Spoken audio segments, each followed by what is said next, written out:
பொண்ணுங்க ஜென்ரலாக வந்து பயங்கரமாக நோட்டீஸ் பண்ணுவாங்க அதுங்கிற மாதிரி ஒரு விஷுவல் ஷாட் வச்சுருப்பாங்க.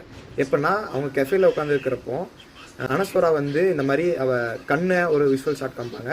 அதுக்கப்புறம் அபிஷன் வந்து ஹோல்ட் பண்ணியிருக்கிற அந்த எல்லோ கலர் கப்பை வந்து ஒரு ஷாட் காமிச்சிருப்பாங்க. அந்த அனஸ்வராங்கிற வந்து நோட்டீஸ் பண்ணிடுவார். அது என்ன சொல்லுவா அப்படின்னா, சரி ஓகே நீ யோசிச்சுட்டு சொல்லு அப்படிங்கிற மாதிரி காமிப்பாங்க. இந்த சீன் மூலயமா பொண்ணுங்க ஜென்ரலாக வந்து நோட்டீஸ் பண்ணுவாங்க அந்த மாதிரி அந்த காமிச்சிருந்தாங்க. இன்னொன்று சீன் அப்படின்னா 10th அனஸ்வராக்கும் கடைசியில் இருக்க அனஸ்வராக்கும் வித்தியாசம் இருந்துச்சு. என்ன அப்படின்னா 10th படிக்கிறப்போ அந்த அனஸ்வரா வந்து பாலாஜி பார்க்குறப்போ அவன் தான் எனக்கு பெட்ரூனாக இருப்பான் அப்படிங்கிற மாதிரி சொல்லுவாள். ஆனால் அதே அனஸ்வரா கடைசியில் வந்து அபிஷன் வந்து ஏன் நான் எல்லாமே பார்த்துக்கூடாதா, நான் எல்லாமே செலவு பண்ணக்கூடாதாங்கிற மாதிரி சொல்லுவாள். அப்போது ஸ்கூலில் இருக்கிற அனஸ்வராக்கும் இப்போ மெச்சூர் இருக்க அனஸ்வராக்கும் அந்த வித்தியாசத்தை வந்து சூப்பராக டைரக்டர் காமிச்சிருப்பாரு. அதுக்கப்புறம் என்ன அப்படின்னா அப்பா சீன் வந்து ஏன் அப்படி அவர் கடையை வந்து திருப்பி நடத்தணும்னு ஆசைப்படுறாரு அப்படிங்கிறத ஒரு எக்ஸ்ப்ளனேஷன் கொடுத்துருப்பாங்க.